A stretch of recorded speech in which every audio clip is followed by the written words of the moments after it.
He's a Washington lobbyist for UFO Truth. He's been talking about the truth embargo, I'd say, for the last 30 years, especially on this topic, going back to Roswell 1947 and how it's progressed. And Steve, we are at a new juncture in the UFO UAP history. So tell us what you make of the whole thing.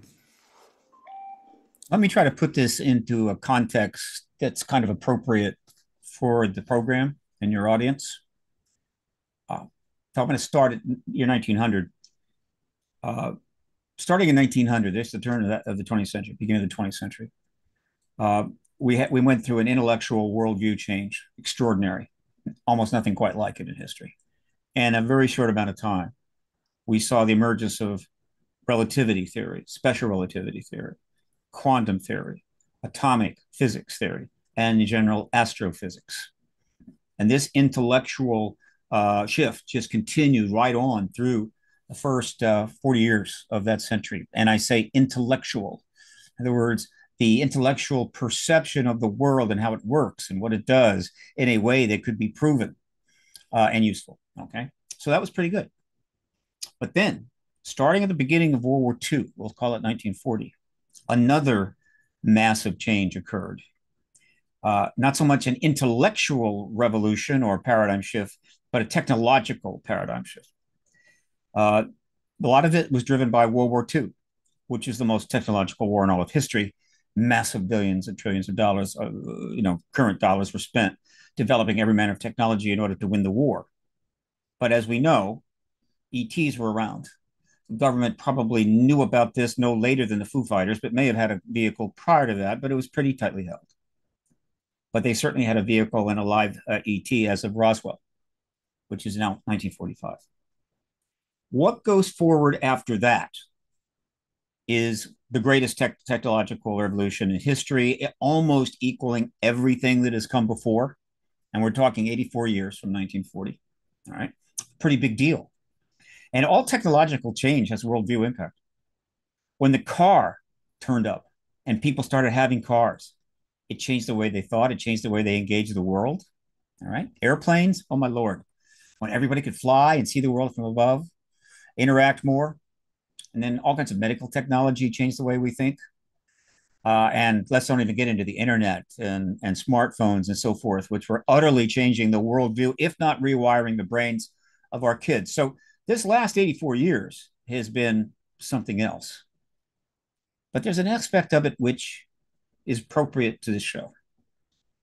Because as soon as the military had in its possession a live extraterrestrial, and in the ensuing years, it's pretty clear they had a number of crashes and a number of extraterrestrials, as well as probably engaging contactees of a sort, whether they were in the government itself or whether they approached or learned about contactees. They learned very early on, mid 20th century, that all extraterrestrials were telepathic, which is an absolute, massively significant thing, which absolutely scared them to death. All right. And so the very existence of telepathy opens up an entire realm of exploration that is unseen to the eye, almost impossible, maybe impossible to measure, other than it happens, right? And led to a great deal of research into what we'll call the psychic world, and so forth, precognition, what do they call it?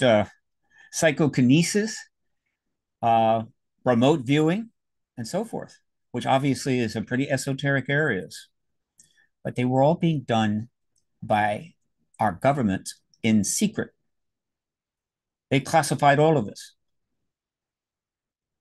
primarily because there was this kind of connection to the ET reality and what they knew, with telepathy being, I think, the most significant component. At the same time, there was an effort to try to explore these realms in the public domain. The government didn't encourage this.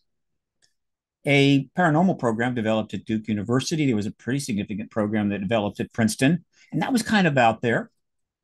And of course, there were contactees. that were having these experiences, whether they were talking about it or not. So let's just say after Roswell, this other extraordinary aspects of the world was starting to seep in to the consciousness of more and more people. Meanwhile, of course, the ET hard wired phenomena was going on, and sightings were being seen, and they had crash vehicles, and they're doing engineering, which re-engineering would certainly help to create this massive technological revolution. All right, but they didn't want these areas engaged, and so they did not help. They weren't putting billions of government dollars into public programs to engage the idea of telepathy or psychokinesis or any of this stuff. Leave it to the general people. And the general people got into it. And slowly after the war, you started to see some interesting things happening as more and more people started to look at life and the world in much more non-traditional ways. Up until World War II, the pretty much the world religions operated as they always have, relatively defined, relatively stable. After the war, things started changing pretty quickly. By the 1970s, even in the 60s, you saw this kind of happening. If you look at the sexual revolution, the hippies and so forth, they were operating in another place. Psychedelic drugs kind of helped there, but psychedelic drugs were basically a higher form of technology operating in a brain at the point we didn't really know. The New Age phenomena developed, a term that referred to people that saw the world as a new age in a new way and were prepared to explore a whole range of things that, by and large, mainstream world didn't want anything to do with. And that has continued. But as I pointed out, the government didn't want it. Ultimately, they shut down the DO program, so it went private. They shut down the Princeton program. They did everything they can to keep all of the research inside, private as long as they could, secret. Of course, the remote viewing stuff eventually leaked out. Right? We started learning about this. And so that is kind of the background that is somewhat not talked about much. That it's not just about hardware, saucers, star to star travel, right? And whatever tech they have, which we have gotten and are re-engineering. It's about the fact that it's increasingly obvious to people that one of the aspects of a much more advanced civilization is a greater understanding of these subtle realms and how they work, of which telepathy is one of them. All right. And so that's all been pretty cool. And so it's not surprising that in the late 70s, the New Age movement, with all of those interesting explorations into the subtle and the esoteric, kind of married up with the UFO movement. One, they had open minds, and it was like, hey, we're open to anything. Come on. The UFO people desperately needed places to speak, to make some money, to get the word out. And so before you know it, at every one of these conferences, consciousness, New Age, whatever, there would be people talking about this issue. And that actually solidified for decades until it became ingrained. We're about to have an example of that in about 4 weeks at the Conscious Life Expo, which has been an example of this for, I don't know, 20 some years. So you have these two things running together. Okay, fine. And so with that as background, let me talk about two things. One, if you haven't already found them, you've got to go find the telepathy tapes. It's easy to just Google telepathy tapes. It's that simple. The telepathy tapes. These emerged out of the work of Diane Hennessy Powell, a highly trained psychiatrist who used to teach at Harvard. In fact, when she taught at Harvard, her office was 2 doors down from John Mack's. And she started, well, she's been doing a lot of things her whole life into a whole range of areas. Go to her website, dianehennessypowell.com, and definitely check out the bio. But one of her specialties was savant people, which is very interesting. Everybody knows that. There can be extraordinary. Everybody knows that. They're part of the artistic spectrum. Most people know that. One thing not enough people know is that the increase in on the spectrum autistic children is exploding. Boom. At the rate it's going, if it continues, 1 out of every child will be autistic or a savant or a savant autistic or autistic, whatever, which is I don't know what to make about that. The government has nothing to say about it, doesn't want to talk about it, don't even need it. Even the national health groups, she engaged it for 15 years. And lo and behold, in that work, she discovered something rather extraordinary. It turns out that she was able to determine beyond any reasonable doubt that certain kids on the spectrum, savants, deep, could telepathically communicate with others, particularly like a mother, right? But in some cases with a non-relative. And she just worked on this and worked on this, and kind of privately. It wasn't really out there much as far as I know, because again, you talk about UFO research, right? Which for years was like, are you out of your mind? Well, a telepathy researcher not going to get major grants from the government or Harvard. So she worked in San Diego. Eventually, she went up to Medford, one of the great places in the country, where she continued to work on this. It finally got to the point where she wanted to go public. And so what she did was, with the aid of Kai Dixon, she filmed a substantial number of interviews with these children and demonstrating this telepathic power. And this is being done for a documentary, which probably is going to come out this year at some point. It's going to be quite a documentary. All right. But they did something very smart and appropriate. They put the audio version of these interviews up on the net for free so that people could listen to them. And just listening to them, let me tell you, they will get your attention. And obviously, that's going to promote the hell out of this documentary. So it's probably going to be a smash hit. This is a big deal. The confirmation of telepathy, even if it's just in extraordinary children like savants, is a huge ontological shock for every government in the world. Because, and I was told this 20 some years ago, when you're looking for excuses as to why this truth embargo is so tenacious, so relentless, conducted at any cost, right? To almost any measure, hopefully not too far. We are a good country, supposedly. Why? Well, I knew kind of why. There's some fairly straightforward reasoning, but I was told years ago, one of the reasons they simply have to embargo this is they know if they confirm the extraterrestrial presence, they confirm contactees. And if they confirm contactees, that confirms telepathy, at least between humans and extraterrestrials, all the extraterrestrials, very notable. All right. And once it's been confirmed in the public arena, untold billions of dollars will come in from researchers and billionaires and whatever to study it properly.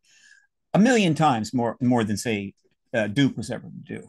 And before you know it, they've discovered kind of how it happens, maybe the genetic aspect of it. And the next thing you know, you've got a pretty substantially telepathic citizenry. And I can tell you, nothing puts the fear of God into an authoritarian person or authorities like a telepathic citizenry that is able to read your mind and thus understand and determine every lie you make. So, and it's just in general. That's a whole nother world, right? It is a paradigm shift, probably even bigger than the paradigm shift to acknowledging ET presence. Mm. And in that regard, I would like to mention that we have been very fortunate in that we have secured Dr. Diane Hennessy Powell to be a CITD featured speaker at Contact in the Desert, May 29 to June 2. She will certainly do a couple panels and a lecture. She may do a workshop and an intensive. We'll see. It's up to her. And so I'm very happy about that. I was able to secure that. So with that kind of as a prelude, okay, there's something else going on. And that, of course, is the political process of ending the truth embargo that has suppressed all the information about the ETs to the extent that they possibly could, the technology, the bodies, all the reengineering, all the learning, all the intellectual stuff, all of that.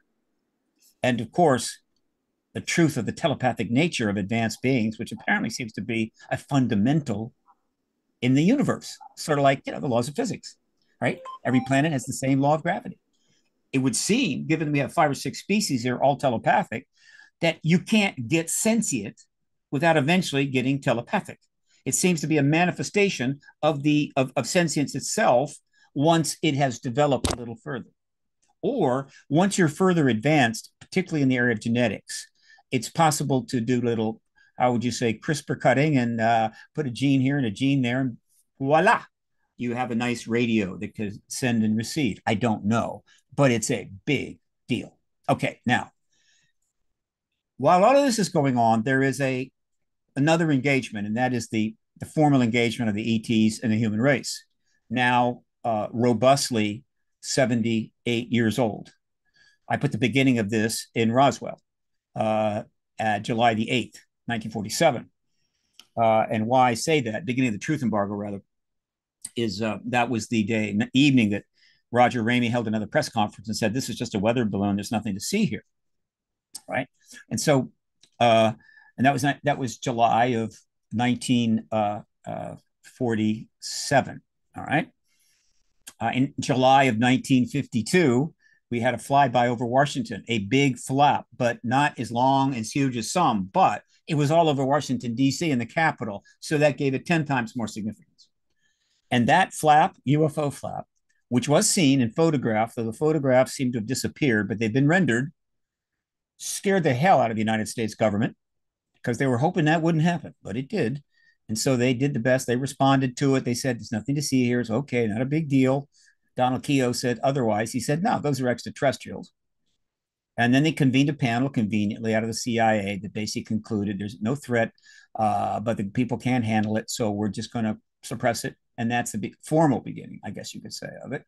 And now that was 47. That was 47. So now we're 77 years on, and that policy of embargo is finally coming to an end. It has been a very difficult thing to end this. It has been brutal. But given the size of the paradigm shift, in other words, the change in thinking and the change in the processing of power and rule, right? It's even bigger than, say, the civil rights change, which was a big deal. There were some laws passed. People had to observe certain laws about race and so forth that they didn't like, but they tried, they complied by and large. This is way bigger than that. All right. And so we tried to get this embargo ended, and every manner of obstacle has been put in the way. But when I said that the last, going back to last 84 years, has been the most spectacular technological advancement in all human history, I was not whistling Dixie, okay? And that technological change included the rise of mass global communications at the citizen level at very little cost. It includes the internet. It includes social media. It includes websites. It includes massive fiber optics. It includes satellites. And now it includes podcasts like this. All right. This massive change, right, has ultimately made the truth embargo impossible. It just cannot sustain this, but they've done their best. All right. And we've been working toward it and working toward it. But we're still not there. And the ETs have been watching this all along. And two things have recently happened. One, we have gotten ourselves within inches of nuclear weapon use. We're practically there. It'll be a torpedo, it'll be a nuke shell in the Ukraine, or it'll be a terrorist bomb, which is the worst of them all.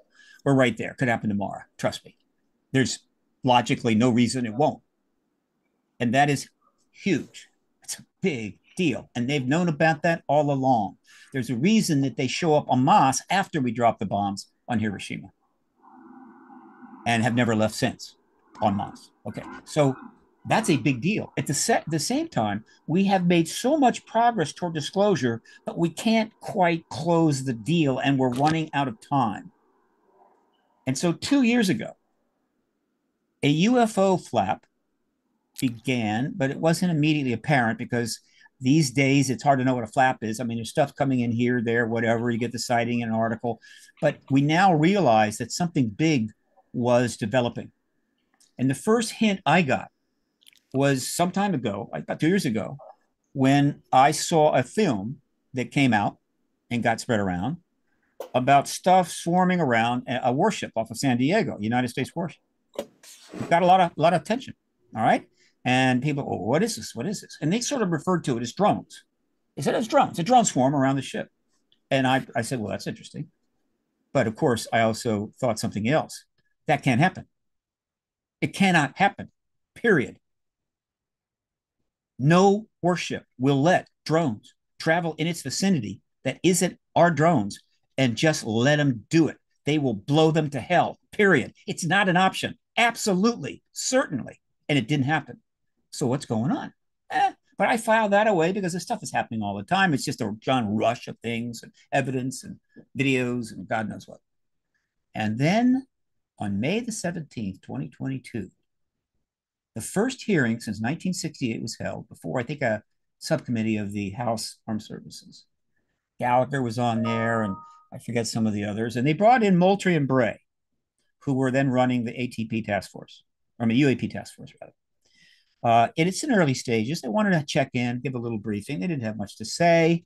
There were a couple of strong questions asked, particularly by Gallagher, which kind of caught them by surprise. But overall, it was not huge. But something happened. They showed that video in that hearing, which they simply did not have to do.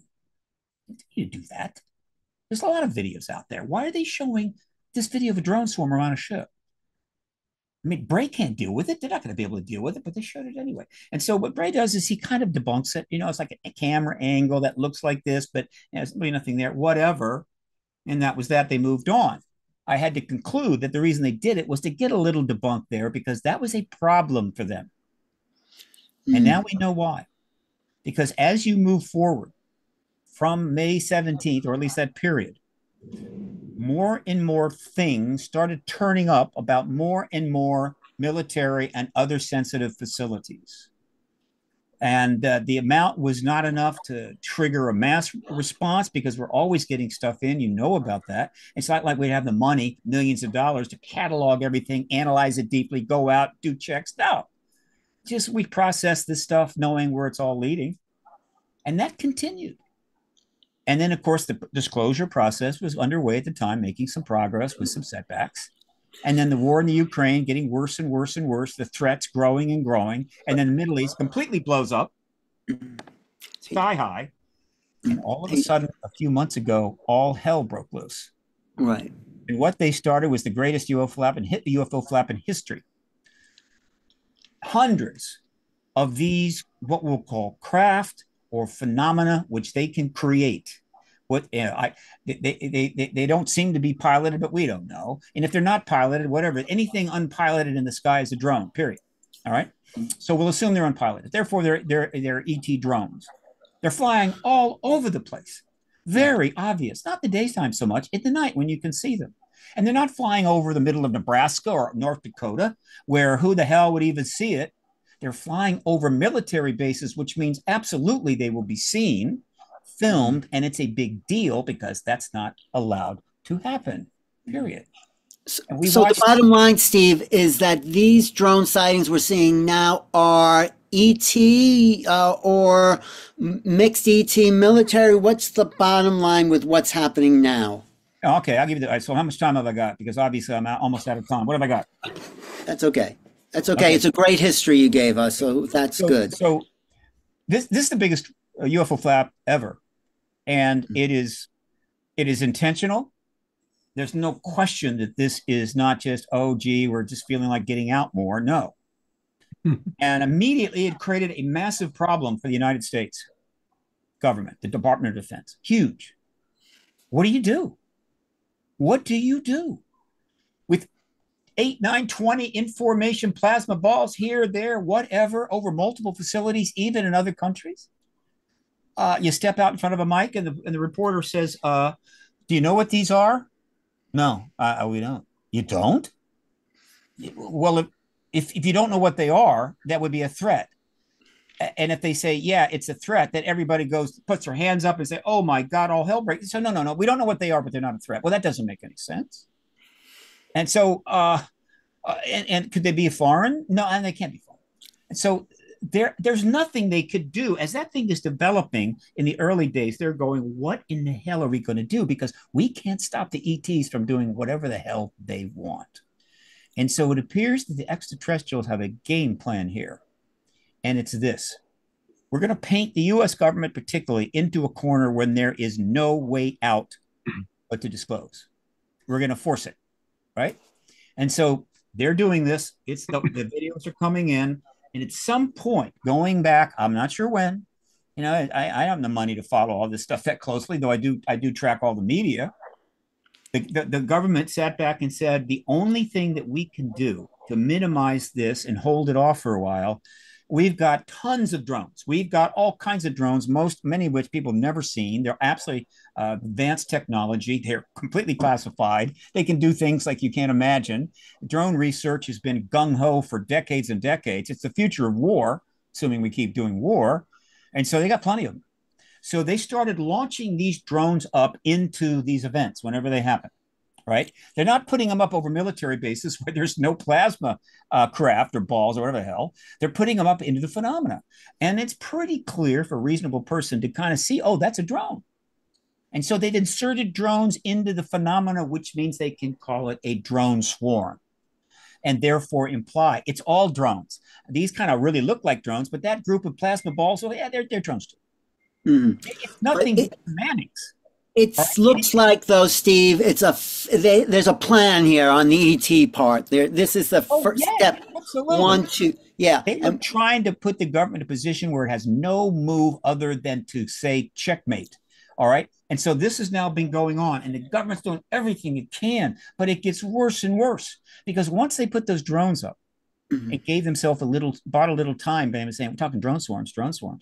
And again, the thing is so huge, the press is there. They're talking to Kirby. They're talking to what's her name at the White House. Anybody that's in front of a mic with respect to the Department of Defense and so forth are getting asked these questions by reporters, and they're serious. Right. And so the question is pretty basic. Whose drones are these that you say they're up there? And it clearly are, at least the ones that look like drones. I'm not sure about the other ones. And the only answer has to be not ours. They can't say they're ours. If they say they're ours, the next question is, how in the hell are you flying our drones over these bases for months? What the hell are you doing? I mean, all hell would break loose, right? Is there some special project? Could it be? You're putting people at risk. This is ridiculous. You're embarrassing the United States. So they can't say they're ours. They have to say they're not ours. The next question is obvious. If they're not ours, are they other nations? They can't say yes. Next question is, wait a minute, you're saying that there's hundreds of drones from other nations, maybe even China and Russia, flying over our military bases, and you're doing nothing? You're not shooting them down. You're not trying to capture them. You're not even sending up craft, by and large, with the odd exception. You can't say another nation, so they say no, not another nation, which is logically absurd. Right. They can't prove a negative. There's no way they could know they're not from another nation. But at this point, it doesn't matter. So the only natural next step is the government say, guess what? We have company. Is that what you say? What is essentially they have now put the government in an impossible place, which includes the presidency, includes the DOD, it includes the Congress and everything, so that to help ensure that all this process we have gone so far on, which is to complete the UAP Disclosure Act, expand and get that done. That could happen tomorrow, but also have the additional hearings that absolutely have to have, particularly from the witnesses, which would then set the president up to disclose. The opportunity for that to happen for Biden is gone. However, the opportunity to happen for President-elect Trump is not gone. In fact, it's ripe. It's right there. And so they're basically setting up a situation where a president is going to have to disclose. And it's probably going to be Trump within the first 45 days or so of his administration. And the hearings are about to be held after the inauguration. And they have made it clear they want the nuclear shutdown witnesses. All right. And so what you have is two possible outcomes here. Either the new president will go to the Republican-controlled Senate Intel Committee and say, look, you got to get that hearing done. And that we really should have done some time ago. Let's get those witnesses in, big deal, whole week, get the hearing done, set the stage, and then he can walk out and say, look, we're not alone. There's non-human tech here. You're going to know more about that real soon. And he's the disclosure president and goes down in history. All right. The other way it can happen, and realistically could happen, is unlike any other president we've ever seen. This is a president that will do whatever he wants. And so unlike Clinton or Carter and pretty much anyone else, if he were to go to the Defense Department, even his own appointee, Secretary of Defense, or CIA director, whatever, the head of national intelligence, who he also appointed, and says, "Look, I think we need to confirm this non-human intelligence," and they said, "No, Mr. President, can't do that. People can't handle the truth. It's going to create all kinds of problems." He is the one president will tell him, "Well, you can go screw yourself. I'm going to do it, whether you like it or not." And so the other way it'll happen is Trump will act unilaterally. He will simply step forward and say, based upon what is simply out there now, just in the public domain, I'm confirming to you right now that we have non-human tech and non-human bodies. We're not alone. And then the hearings will happen pretty quickly and back him up. Either way, we get disclosure, capital D. We're in the new paradigm. And the only difference between those two scenarios, and in the hearing first, then the president scenario, the other heads of state will jump in board like that. Okay, almost immediately, they're coming right out. If the president operates unilaterally and does it alone, in a sense, it may hold off for a while for a couple of hearings to take place before backing him up, but it's a distinction without a difference. Well, that's amazing, Steve. That is a fantastic overview from the history, the beginning of the phenomenon, right to the present time.